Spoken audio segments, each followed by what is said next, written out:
filho. Queria se livrar do pai idoso, mas descobriu o segredo que mudou tudo.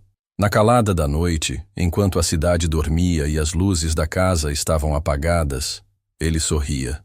O filho olhava fixamente para a mesa da cozinha, onde descansavam os papéis que colocariam fim ao maior peso da sua vida, seu próprio pai. Aos olhos de todos, ele era um bom filho, dedicado, presente. Mas por trás daquele sorriso falso, havia um plano frio e calculado. Ele queria se livrar do pai idoso, tomar tudo o que era dele e começar uma nova vida, longe das lembranças, longe da responsabilidade. Mas o que ele não sabia era que o velho também escondia segredos, segredos sombrios, segredos capazes de virar tudo de cabeça para baixo. E naquela mesma noite, algo aconteceu, algo que ele jamais esqueceria. E antes da reviravolta mais sombria dessa história, já aproveita para deixar o like e se inscrever no canal, porque o que você vai ouvir agora vai mexer com a sua cabeça. Essa não é só uma história de traição e ambição. É uma lição que a vida entregou de forma cruel e completamente inesperada. Então já ativa o sininho também, porque aqui, cada história revela que o karma nunca falha.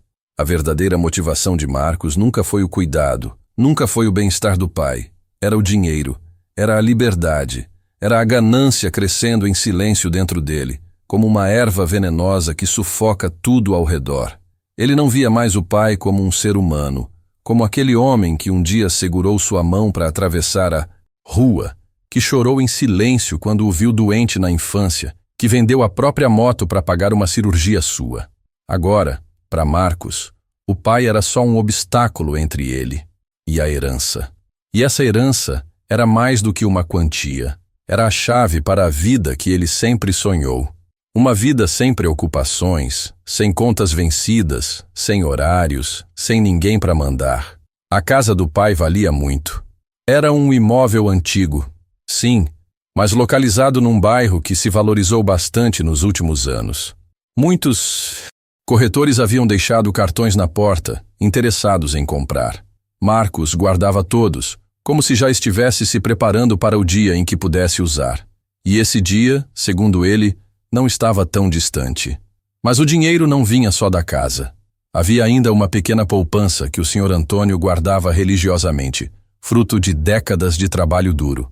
Era pouco, mas o suficiente para manter sua dignidade nos últimos anos de vida. Marcos sabia da existência dessa poupança. Já havia tentado, de forma disfarçada, convencer o pai a fazer uma transferência preventiva, caso acontecesse alguma emergência. Mas o velho sempre negava. Dizia que confiava em Marcos, mas que gostava de ter controle sobre o próprio dinheiro. Isso irritava o filho. Como alguém tão frágil ainda ousava dizer não? Como ele tinha coragem de negar algo ao filho que cuidava dele todos os dias? Foi nesse ponto que Marcos passou a alimentar um sentimento ainda mais sombrio: desprezo. Ele não via mais o pai como um homem doente. Passou a vê-lo como alguém teimoso, egoísta e até injusto. E com esse pensamento distorcido, o plano dele passou a parecer legítimo, justificável. Afinal, ele não estava fazendo nada demais, só pegando o que já era dele por direito. A mente de Marcos já estava tão corrompida que ele começou a fantasiar com a vida que teria depois que o pai se fosse. Imaginava os móveis novos, o sofá retrátil na sala moderna, os jantares com amigos que nem sabiam que ele cuidava de um idoso em casa. Pensava nos carros, nas viagens, nos finais de semana em praias caras. Toda essa vida esperava por ele. Bastava que o velho finalmente descansasse.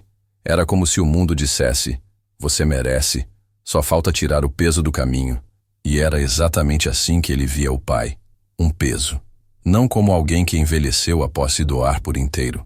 Não como alguém que abdicou da própria juventude para sustentar um lar, mas como um empecilho, um atraso, um entrave para sua liberdade. O mais assustador é que, com o tempo, Marcos passou a acreditar nas próprias mentiras. Ele começou a contar para si mesmo uma versão da história onde era vítima. Vítima de um pai ultrapassado que não soube planejar a velhice. Vítima de uma vida de obrigações que não pediu. Vítima de uma casa velha que o prendia. E assim, Ele se convencia que o que estava fazendo não era errado, era necessário. O problema é que, quando a motivação vem da ganância, o destino cobra. E quando o plano parece perfeito demais, é porque tem algo que não foi visto, algo escondido. E Marcos estava prestes a descobrir que o velho a quem ele chamava de fardo também tinha seus próprios segredos, e que o preço da ambição, às vezes, é impagável. Enquanto Marcos acreditava estar no controle de tudo, o que ele não sabia era que o silêncio do pai escondia muito mais do que fragilidade. Senhor Antônio, apesar da aparência debilitada, ainda era um homem de mente ativa, olhos atentos e coração calejado pela vida. Ele percebia os atrasos nos remédios, notava quando a comida vinha mais fria ou em porções menores. Reparava no olhar distante do filho, nas respostas mecânicas, no afeto que agora soava forçado. Não era mais o mesmo Marcos. Aquela presença que antes era de carinho havia se transformado em frieza disfarçada de obrigação. E embora seus ossos doessem e o corpo já não acompanhasse o ritmo do mundo, a mente de Senhor Antônio estava mais desperta do que nunca. Ele não comentava nada, observava, engolia em seco, esperava. Porque algo dentro dele dizia que aquele plano, aquele cuidado estranho, tinha um preço. E ele estava disposto a pagar, não com a vida, mas com sabedoria. Se o filho achava que podia manipular tudo em silêncio, o pai decidiu responder no mesmo tom, com silêncio. Foi nesse período que o Sr. Antônio começou a escrever um caderno. Não era um diário comum. Ele anotava tudo. Horários em que os remédios eram dados, conversas, mudanças no comportamento do filho, ligações suspeitas e até nomes de corretores com quem Marcos havia falado. Era como se ele estivesse montando um quebra-cabeça inverso, registrando cada peça que o filho tentava esconder. Também começou a guardar cópias dos exames médicos, das receitas antigas, dos extratos bancários. Tudo trancado numa caixa de madeira que mantinha escondida no fundo do guarda-roupa, atrás das camisas que já nem usava mais. Aquela caixa era seu escudo, seu plano de defesa, seu grito silencioso contra a injustiça que estava sofrendo, dentro da própria casa, e ele sabia que cedo ou tarde precisaria usar. Além disso, o Sr. Antônio fez algo ainda mais surpreendente. Comprou um pequeno gravador de voz. Disfarçado de rádio antigo, ele o deixava ligado nas horas em que Marcos saía para trabalhar. Ele falava com o aparelho como se estivesse conversando com alguém. Desabafava sobre as dores, as dúvidas, as suspeitas. Tudo aquilo era gravado e salvo em um cartão de memória que ele trocava semanalmente. Era como se estivesse deixando pistas, preparando um tipo de testamento moral, onde a verdade viria à tona, mesmo que ele já não estivesse mais ali para contar. O velho não estava apenas esperando a morte, ele estava se preparando para o momento em que a máscara do filho cairia. Sabia que a justiça do mundo era falha, mas a do tempo, essa nunca falha. E o tempo estava a seu favor.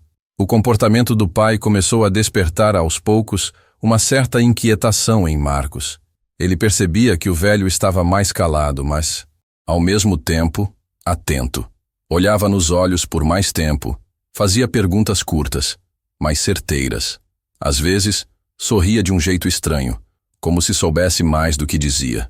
Em alguns dias, Marcos até sentia que estava sendo observado. Aquilo o incomodava. Chegou a vasculhar o quarto do pai algumas vezes, mas não encontrou nada. Não ainda.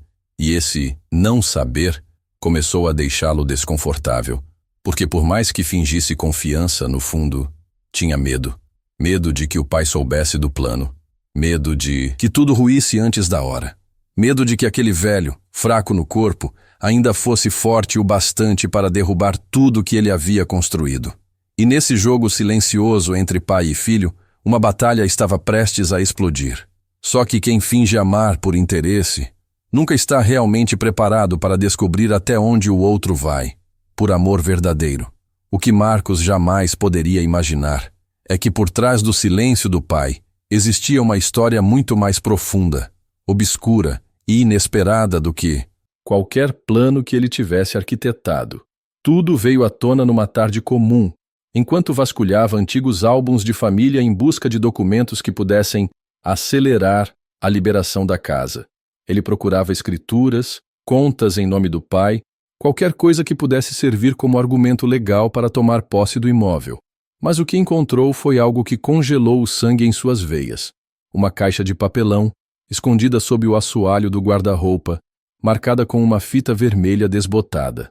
Dentro dela não havia dinheiro, nem papéis de valor, mas sim fotografias, cartas escritas à mão e, no fundo, uma pasta com documentos antigos, rabiscados e amarelados. Marcos puxou aquilo com certo desprezo, achando que se tratava de lixo emocional. Mas o que descobriu mudou tudo. Entre as cartas, havia relatos de uma época em que o pai havia sumido por alguns meses, algo que, até então, ele pensava ser apenas uma viagem de trabalho. Na verdade, o Sr. Antônio havia abandonado tudo para proteger o próprio filho. Décadas atrás, Marcos era apenas um adolescente rebelde, envolvido com pessoas perigosas, andando por caminhos que facilmente poderiam tê-lo levado à cadeia ou à morte. Numa dessas confusões, ele quase se envolveu em um crime grave. E quem apareceu para assumir a culpa e encobrir a situação? O próprio pai. Ele se apresentou à polícia como responsável por um acidente causado pelo filho e passou meses respondendo por aquilo. Ninguém nunca soube. O caso foi abafado graças a um amigo antigo da oficina que conhecia alguém no judiciário. As cartas narravam esse episódio com detalhes. A escolha que fez, a vergonha que sentiu, o medo de perder o filho para o crime e, acima de tudo, o orgulho de ter conseguido salvá-lo. Em uma das cartas, o Sr. Antônio escreveu: "Mesmo que ele nunca saiba, mesmo que ele me odeie um dia, eu estive lá. Eu caí no lugar dele para que ele pudesse levantar." Marcos leu aquilo com os olhos tremendo, mas a mente tentava resistir. Ele não. Queria sentir. Não queria permitir que aquela verdade quebrasse o gelo dentro de si. Mas não foi só isso. Entre os documentos havia também uma certidão de transferência de um seguro de vida deixado em nome de Marcos. Um valor pequeno, mas simbólico, datado de anos atrás, quando o pai ainda trabalhava. Mesmo naquela época, com pouco, ele pensava no futuro do filho. Pensava em garantir alguma coisa. Havia também fotos antigas deles dois, abraçados, sorrindo em frente à oficina, sujos de graxa, mas com o olhar cheio de esperança. Marcos fechou os olhos por um instante. As memórias começaram a emergir como fantasmas. O pai empurrando o balanço, ensinando a andar de bicicleta, comprando lanche mesmo quando dizia estar sem fome. Tudo isso bateu com força. Aquele velho que ele planejava descartar era o mesmo homem que um dia segurou sua mão com força, quando o mundo parecia desabar. E agora era ele quem empurrava esse homem para o esquecimento. Mesmo diante de tudo isso, Marcos tentou racionalizar. Disse a si mesmo que já era tarde, que o passado não mudava o presente, que o cansaço era maior do que a culpa. Mas havia algo naquele olhar congelado do pai que agora o assombrava. Ele sabia. Ele sempre soube. E mesmo assim, escolheu o silêncio. Escolheu continuar amando. Escolheu não reagir com raiva, mas com estratégia. E essa escolha estava prestes a mudar completamente o destino dos dois. Porque o verdadeiro peso que Marcos carregava agora não era o pai, era a culpa. Diferente do tempo, não envelhece. Ela só cresce. Na manhã seguinte à descoberta da caixa com cartas e documentos, Marcos acordou com um nó no estômago. Tentou fingir que nada havia mudado, que ainda tinha o controle da situação, mas algo dentro dele estava ruindo. Mesmo assim, em vez de recuar, ele decidiu avançar. Agora que sabia que o pai havia feito tantos sacrifícios por ele, uma parte sua queria simplesmente ignorar tudo. Achava que, se tomasse logo posse da casa e encerrasse aquele ciclo, os sentimentos ruins sumiriam com o tempo. E foi com essa mentalidade distorcida que ele iniciou a etapa final do seu plano: vender o imóvel antes mesmo do pai morrer. Sabia que era ilegal, mas acreditava que poderia convencer um corretor a fazer um acordo informal, talvez com um contrato de promessa de venda, ou até oferecendo o imóvel por um preço bem abaixo do mercado, atraindo alguém desesperado por lucro. Ele achava que conseguiria resolver tudo antes que o pai percebesse. O que ele não sabia era que o Sr. Antônio não só já sabia, como também havia se antecipado. Naquela mesma semana, Marcos marcou uma reunião com um comprador. Um homem rico, dono de uma imobiliária, que demonstrou interesse imediato assim que viu as fotos da casa. O encontro seria discreto, feito dentro do próprio imóvel, longe de olhares curiosos. Mas ao chegar com o comprador, algo aconteceu. O portão estava trancado com um novo cadeado. A chave antiga não funcionava. Ele teve que pular o muro para abrir a casa por dentro. Quando finalmente entrou, encontrou a sala modificada. No centro do cômodo, havia uma única cadeira, com uma pasta preta sobre ela, e um bilhete em cima, escrito à mão. Eu sei de tudo, e você vai saber mais ainda. Ao abrir a pasta, Marcos encontrou uma cópia do testamento do pai. O conteúdo foi como um soco no peito. O imóvel já havia sido legalmente transferido para outra pessoa. Não para ele, não para algum parente próximo, mas para alguém que ele sequer imaginava. O Sr. Antônio, meses antes, havia transferido a casa para o nome da cuidadora do bairro, Dona Alzira, uma mulher simples que sempre se oferecia para ajudar com medicamentos e levar comida para os dois, mesmo sem nunca pedir nada em troca. A cláusula do documento era clara. Após a morte do Sr. Antônio, ela se tornaria a única proprietária do imóvel. O motivo? Segundo o próprio testamento, por ter oferecido mais cuidado, respeito e amor do que meu próprio sangue. O documento também informava que, se alguém tentasse vender a casa antes da morte do titular, o caso seria encaminhado para processo judicial. O velho não só havia previsto o golpe, como havia armado uma proteção perfeita contra ele. E ali, diante daquele papel, Marcos sentiu as pernas fraquejarem. Não era só o dinheiro que escorria pelos dedos. Era a humilhação, o desprezo que ele havia despejado no pai. Agora voltava multiplicado, em forma de justiça silenciosa. O comprador, ao perceber a situação, abandonou a sala com pressa, alegando não querer se envolver em confusão. Marcos ficou sozinho. Olhou ao redor e, pela primeira vez, viu a casa com outros olhos. Cada detalhe daquela estrutura, que ele antes considerava velha e inútil, agora parecia gritar memórias. Era como se as paredes soubessem tudo, como se o tempo estivesse zombando dele. Pela primeira vez, ele não sabia o que fazer. Tentou ligar para o pai, mas o telefone estava desligado. Foi até o quarto e percebeu que a cama estava arrumada, sem sinais de que alguém havia dormido nela. O guarda-roupa estava quase vazio. A caixa com os documentos, sumida. O gravador, desaparecido. E aí, a dúvida se transformou em medo. O velho havia partido, mas não do mundo. Ele havia simplesmente ido embora, sem avisar, sem deixar rastros. E agora, com tudo perdido, Marcos começava a entender. Quem joga com o coração dos outros perde muito mais do que dinheiro. Perde o que o dinheiro nunca vai conseguir comprar de volta: o respeito. Na manhã seguinte ao sumiço do Dulcis, pai, Marcos foi surpreendido por uma batida na porta.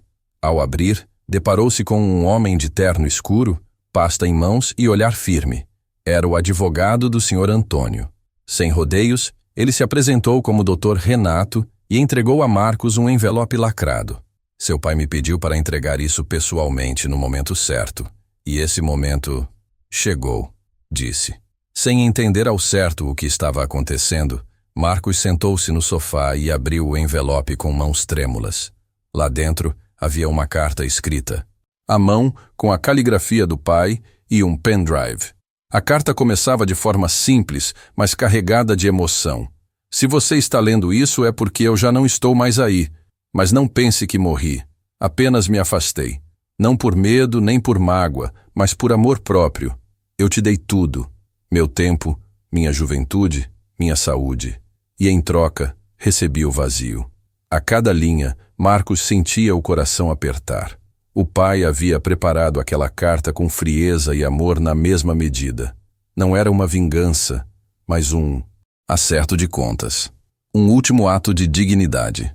O pendrive continha gravações, áudios registrados ao longo de semanas, com conversas entre eles, desabafos do Sr. Antônio e até registros de momentos em que Marcos o destratava, mesmo que de forma sutil. Cada áudio era como uma lâmina cortando as mentiras que ele contou a si mesmo por tanto tempo. Em um dos arquivos, o pai dizia: "Não preciso que você me ame, mas mereço respeito. E o que você está fazendo não é cuidado. É assassinato em câmera lenta." Aquilo doeu mais do que qualquer castigo, porque não vinha com gritos, nem com raiva. Vinha com verdade, com lucidez, e acima de tudo, com um tom de decepção que não podia mais ser desfeito. Marcos tentava justificar, balbuciava desculpas mesmo estando sozinho na sala. "Eu só queria ter uma vida melhor, só queria me livrar do sofrimento." Mas pela primeira vez, percebeu que o maior sofrimento era o que ele mesmo havia causado. No final da carta, o pai deixava um recado ainda mais forte. "Você ainda tem tempo de mudar. Ainda pode se tornar alguém que eu teria orgulho de chamar de filho. Mas essa escolha é só sua. Eu já fiz a minha. Escolhi não viver os últimos dias da minha vida cercado por quem deseja minha morte em silêncio." Em vez de ódio, Sr. Antônio ofereceu reflexão.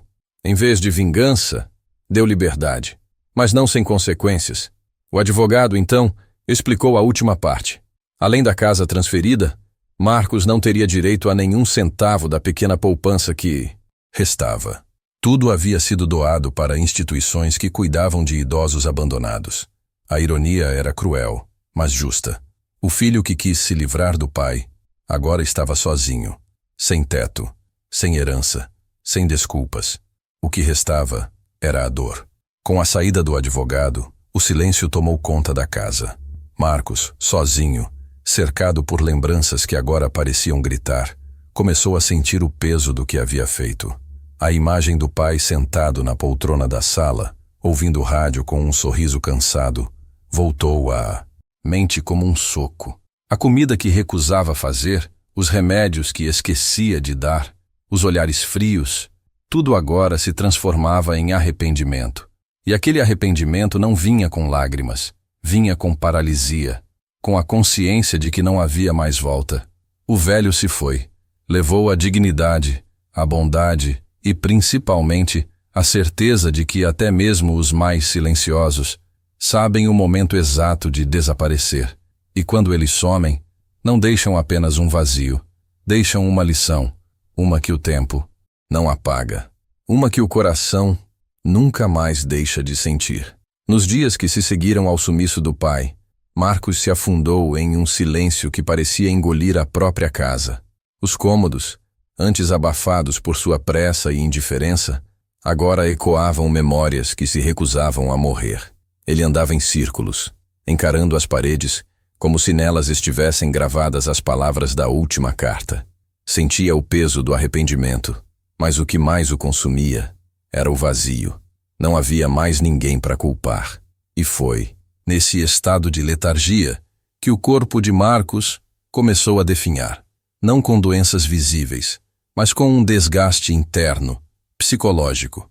Começou a perder o apetite, a se esquecer de datas, a acordar no meio da noite ofegante, com a sensação de que o pai o observava da porta do quarto. Mas não havia ninguém. Ou será que havia? As primeiras vezes em que ouviu o rádio da sala ligar sozinho, Marcos pensou ser defeito no aparelho antigo. Mas o rádio não ligava em qualquer estação. Ligava sempre na mesma, aquela que o pai costumava ouvir todas as manhãs. Depois vieram os sussurros, sons abafados durante a madrugada, como se alguém falasse baixo no corredor.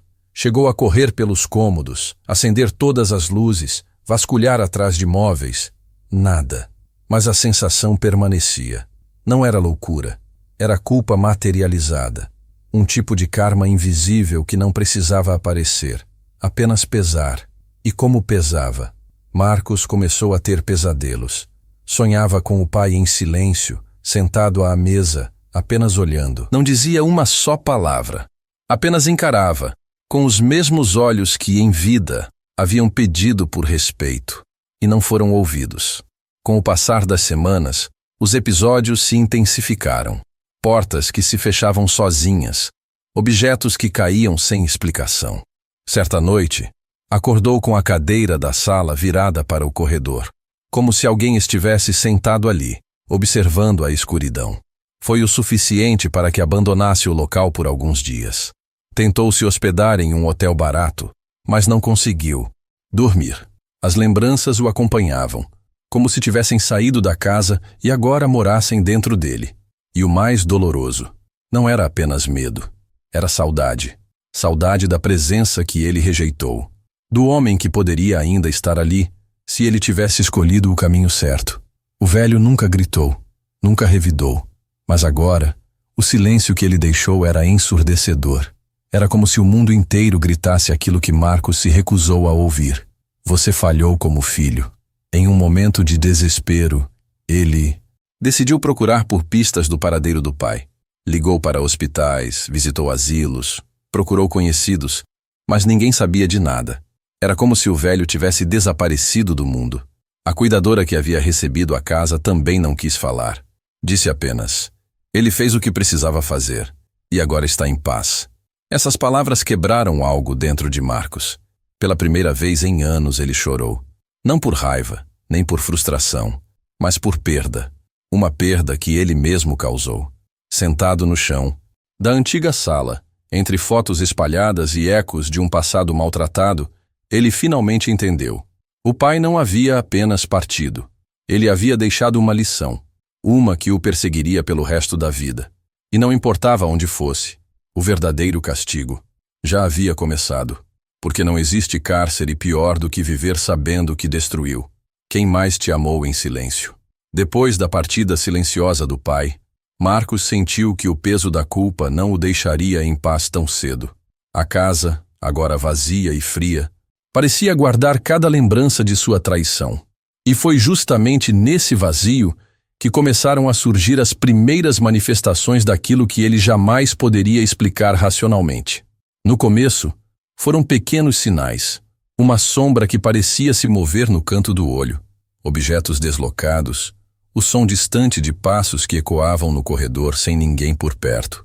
Marcos tentou ignorar, atribuir tudo ao cansaço e à sua imaginação fértil, mas a sensação de estar sendo observado se tornava cada vez mais intensa. A noite, antes silenciosa, agora era preenchida por ruídos estranhos, como sussurros abafados e portas que se fechavam sozinhas.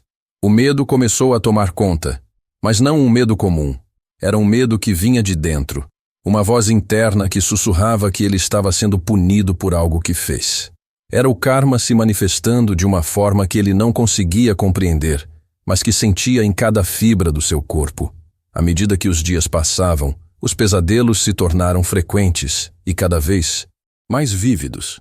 Marcos sonhava com o pai sentado no meio da sala, imóvel, olhando fixamente para ele, com um olhar que misturava tristeza e reprovação. Nessas noites, ele acordava suando frio, com o coração acelerado, como se aquele olhar estivesse realmente diante dele. Em outro sonho, via a própria casa sendo tomada por uma escuridão densa, enquanto ouvia a voz do pai repetindo: "O que se planta, volta." Marcos tentava gritar, fugir, mas suas pernas pareciam presas no chão, incapazes de se mover. Esses sonhos o atormentavam e começavam a afetar sua saúde, seu trabalho e sua sanidade. A linha entre o real e o imaginário começava a se confundir, e ele se via cada vez mais isolado, dominado por uma sensação constante de culpa e arrependimento. Mas não eram apenas sonhos e sons inexplicáveis. A sensação de ser vigiado se tornava palpável em vários momentos do dia. Marcos sentia uma presença invisível em todos os cantos da casa. Às vezes, ao virar uma esquina, tinha a impressão de que uma sombra passava rapidamente. Quando falava sozinho, sentia como se alguém ouvisse suas palavras, julgando cada pensamento, cada sentimento. Amigos começaram a notar sua mudança.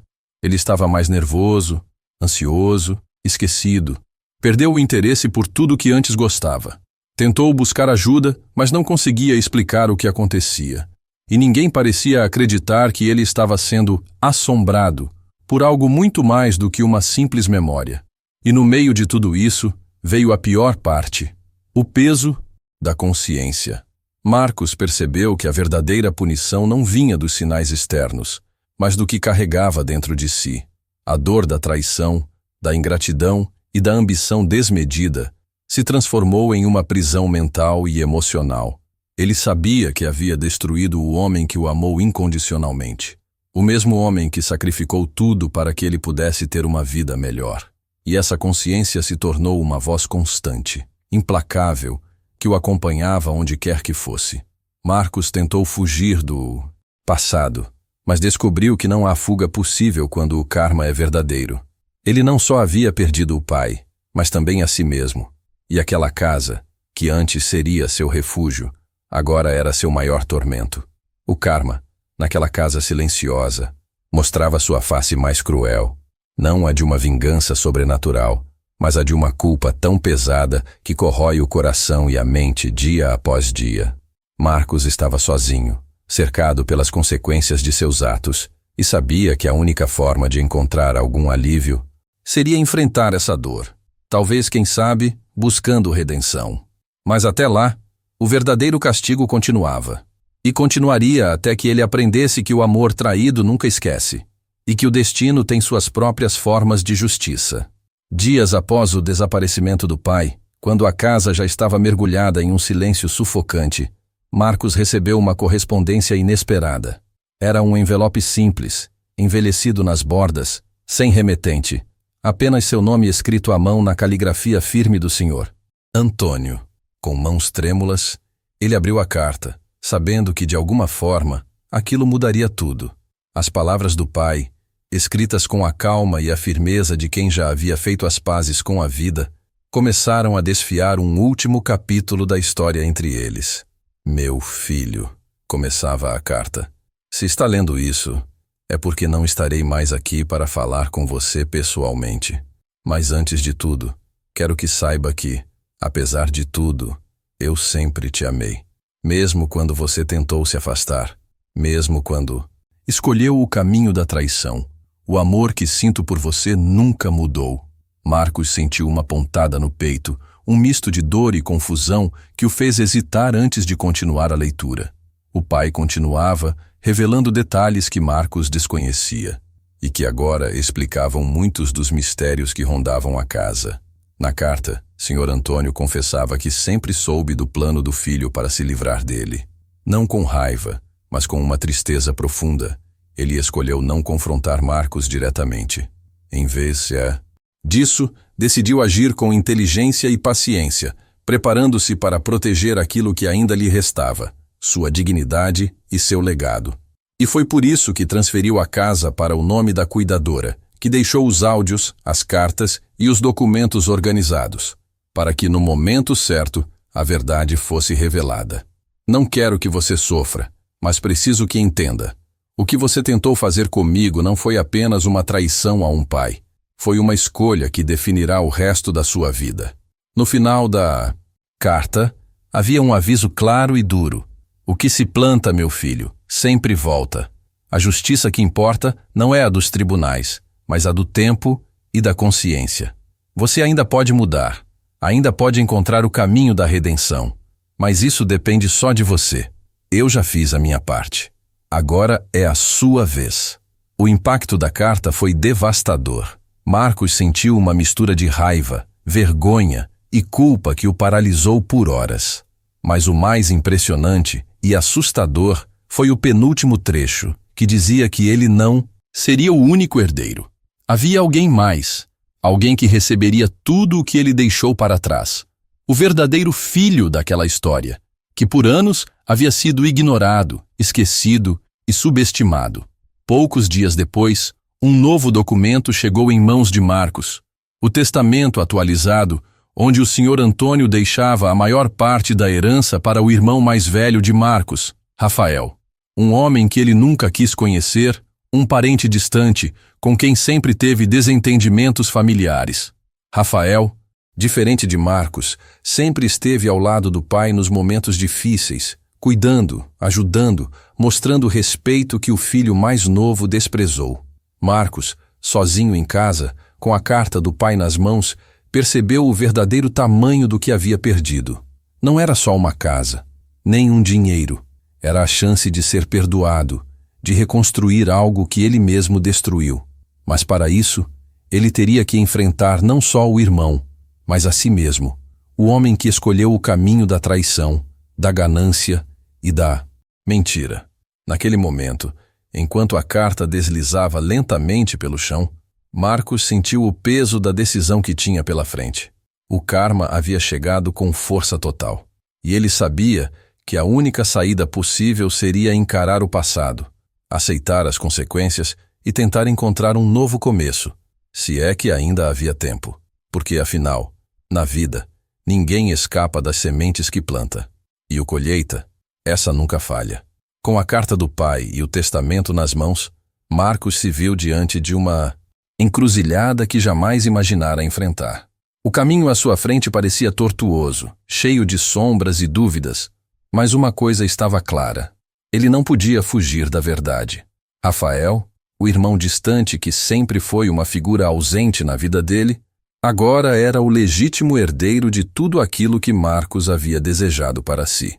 E mais do que isso, Rafael representava a chance de redenção, ou de ruína completa. Sem saber exatamente o que esperar, Marcos decidiu procurar o irmão.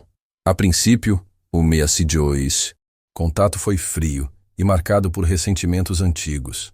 Rafael não escondia a mágoa por nunca ter recebido sequer um convite para visitar o pai nos momentos de maior dificuldade.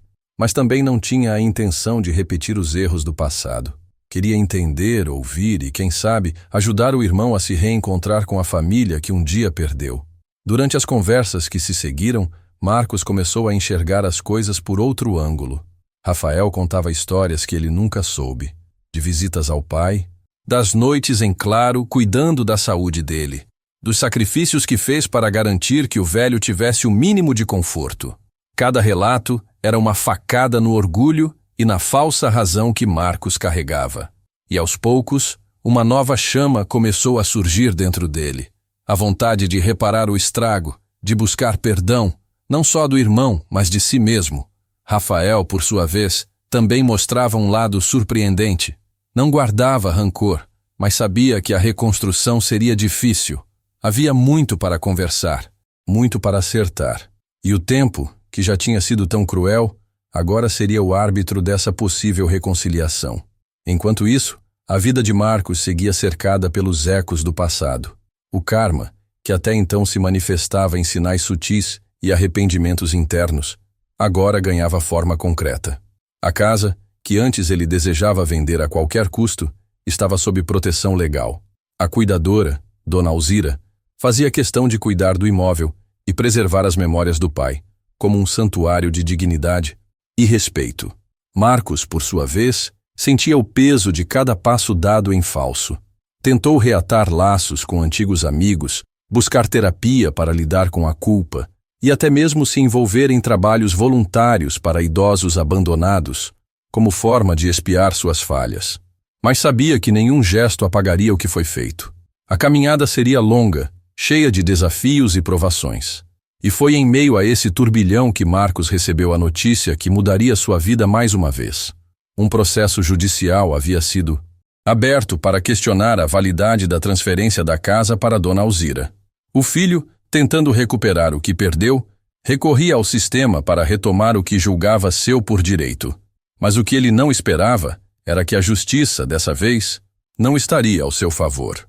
Os documentos estavam em ordem, as testemunhas eram contundentes e a intenção clara: proteger o legado do Sr. Antônio das mãos gananciosas do próprio sangue. A batalha legal se iniciou, e com ela, o peso de enfrentar não só o irmão, mas também a verdade sobre si mesmo, suas escolhas e as consequências que vieram com elas. No final, Marcos entendeu que o verdadeiro herdeiro daquela história não era apenas Rafael, nem a cuidadora, nem a casa. Era a justiça que a vida impõe quando ignoramos o amor e escolhemos a traição. O karma, com sua força implacável, mostrou que não existe fuga para quem destrói quem mais amou, e que muitas vezes a maior herança que podemos deixar é o legado da humildade e do arrependimento sincero, porque o tempo pode curar, mas só quem reconhece seus erros pode realmente renascer. E para Marcos, essa lição chegou tarde demais, mas ainda assim, com uma última esperança, a de que nunca é tarde para tentar ser melhor.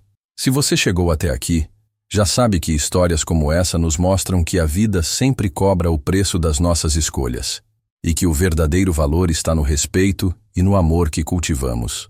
Se você quer ver mais relatos impactantes, emocionantes e cheios de lições que vão mexer com o seu coração, não esquece de deixar o seu like agora mesmo, porque ele ajuda demais o canal a crescer e alcançar mais pessoas. E se ainda não é inscrito, aproveita para se inscrever e ativar o sininho para não perder nenhum vídeo novo, porque aqui a gente traz só histórias reais que fazem você pensar, refletir e nunca mais olhar a vida do mesmo jeito. Então, deixa o like, se inscreve e até o próximo vídeo, onde a verdade vai continuar vindo à tona.